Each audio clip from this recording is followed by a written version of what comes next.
Friends, हमारा next topic electropositivity and ionization energy है। बेटा जी, अब हम देखते हैं electropositivity and ionization energy. Relationship between electropositivity and ionization energy क्या है? स्टूडेंट्स याद रखिएगा, इलेक्ट्रोपॉजिटिविटी हम किसे कहते हैं? किसी भी मेटल एटम के अगर वैलेंस इलेक्ट्रॉन्स को रिलीज़ किया जाए तो मेटल एटम की वो टेंडेंसी इलेक्ट्रोपॉजिटिविटी कहलाती है। और आयनाइजेशन एनर्जी, अगर आइसोलेटेड गैसियस आइटम में से इलेक्ट्रॉन वैलेंस उसके लूजली बाउंड वैलेंस इलेक्ट्रॉन्स को रिलीज़ करवाने के लिए जितनी अमाउंट ऑफ एनर्जी रिक्वायर्ड होगी वो आयनाइजेशन एनर्जी कहलाती है। स्टूडेंट्स याद रखिएगा, अब हम इलेक्ट्रोपॉजिटिव करैक्टर्स को देखते हैं। इलेक्ट्रोपॉजिटिव करैक्टर डिपेंड करता है आयनाइजेशन एनर्जी पर, और आयनाइजेशन एनर्जी मेटल एटम्स की डिपेंड करती है size of an atom and nuclear charge of an atom पर। स्टूडेंट, स्मॉल साइज एटम्स जो हैं वो हाई न्यूक्लियर चार्ज और हाई आयनाइजेशन एनर्जी होती है। स्टूडेंट्स याद रखिएगा, along the period size of atom decrease होता है तो आयनाइजेशन एनर्जी हाई होती है। Along the group size of atom increase होता है और आयनाइजेशन एनर्जी लो होती है। अब जितना स्मॉल साइज एटम होगा उसका न्यूक्लियर चार्ज हाई होगा। क्यों हाई होगा?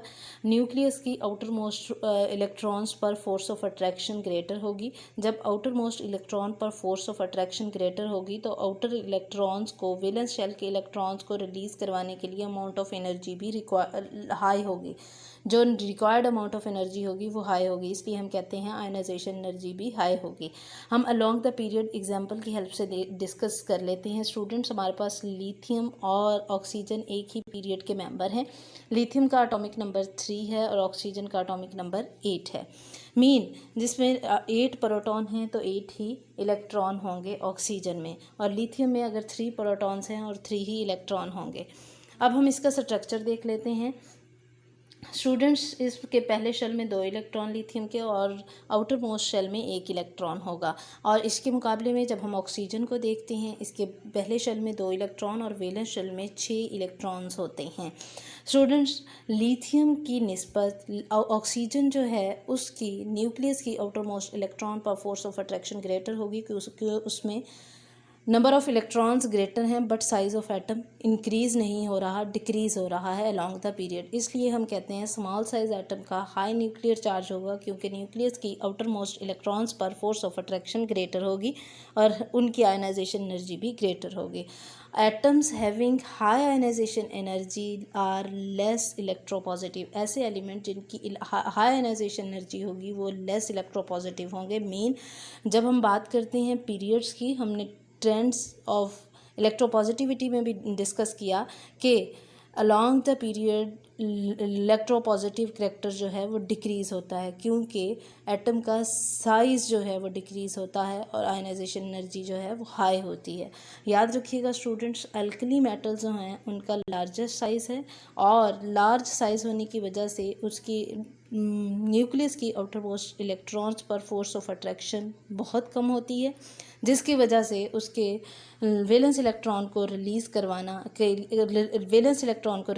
के लिए जो अमाउंट ऑफ एनर्जी है वो कम रिक्वायर्ड होगी और इसलिए उनकी आयनाइजेशन एनर्जी जो है वो लोएस्ट आयनाइजेशन एनर्जी होगी और अल्कली मेटल्स की आयनाइजेशन एनर्जी लो होगी और उनमें मेटेलिक करैक्टर ग्रेटर होगा क्योंकि उनके वैलेंस इलेक्ट्रॉन्स को ईजीली रिलीज़ करवा सकते हैं। अब हम इसे एग्जाम्पल की हेल्प से देखते हैं। Comparison between sodium and magnesium, alkali and alkaline earth metal. Sodium metal जो है ये अल्कली मेटल्स जो हैं उनकी लोएस्ट आयनाइजेशन एनर्जी इसलिए होती है क्योंकि इनको वैलेंस इलेक्ट्रॉन को रिलीज़ करवाने के लिए कम एनर्जी की ज़रूरत होती है, इसलिए ये मोर इलेक्ट्रो पॉजिटिव इन नेचर होते हैं। अब सोडियम जो है इसके वैलेंस शेल में 1 इलेक्ट्रॉन है, इसको अपना 1 इलेक्ट्रॉन रिलीज़ करवाने के लिए जो अमाउंट ऑफ एनर्जी रिक्वायर्ड होगी वो 496 kilo joule per mole energy required होगी। इसी तरह स्टूडेंट्स, हमारे पास मैग्नीशियम ये अल्कलाइन अर्थ मेटल है। मैग्नीशियम जब अपना 1 इलेक्ट्रॉन लूज़ करती है तो इस पर जो है इसकी +1 चार्ज आता है, तो इसकी जो फर्स्ट आयनाइजेशन एनर्जी है वो 738 किलो जूल पर मोल है। As compare to alkali metal, alkaline earth metal magnesium की फर्स्ट आयनाइजेशन एनर्जी हाई है। देन सेकेंड इलेक्ट्रॉन को रिमूव करवाने के लिए जो हमारे पास एनर्जी होगी वो ग्रेटर होगी, क्योंकि कितनी होगी वो greater 1450 kilo joule per mole energy required होगी सेकेंड इलेक्ट्रॉन को रिमूव करवाने के लिए।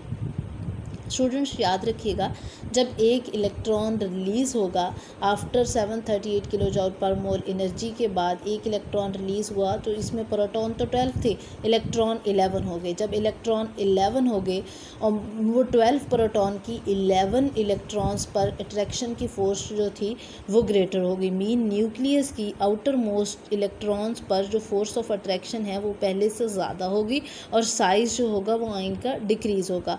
इसलिए जो सेकेंड इलेक्ट्रॉन है उसको रिलीज़ करवाने के लिए 1450 kilo joule per mole energy required होगी मैग्नीशियम के सेकेंड इलेक्ट्रॉन को रिलीज़ करवाने के लिए। इसलिए हम कहते हैं न्यूक्लियस के आउटर मोस्ट शेल पर अट्रैक्शन की फोर्स से साइज ऑफ आयन डिक्रीज़ होता है, इसीलिए कहते हैं second ionisation energy of magnesium is high. इसीलिए हमारे पास similarly all the elements of alkaline earth metal have high ionization energy. इसीलिए कहा जाता है कि तमाम अल्कलाइन अर्थ मेटल जो हैं उनकी हाई आयनाइजेशन एनर्जी होती है। और स्टूडेंट्स याद रखिएगा, जो अल्कली मेटल्स होती हैं उनकी लो आयनाइजेशन एनर्जी होती है। लो आयनाइजेशन एनर्जी होने की वजह से अल्कली मेटल्स ज़्यादा रिएक्टिव होती हैं अल्कलाइन अर्थ मेटल की निस्बत, और मेटल्स मोस्ट रिएक्टिव मेटल्स वही होती हैं जो ईज़िली अपना इलेक्ट्रॉन्स वैलेंस इलेक्ट्रॉन्स को रिलीज़ कर दें।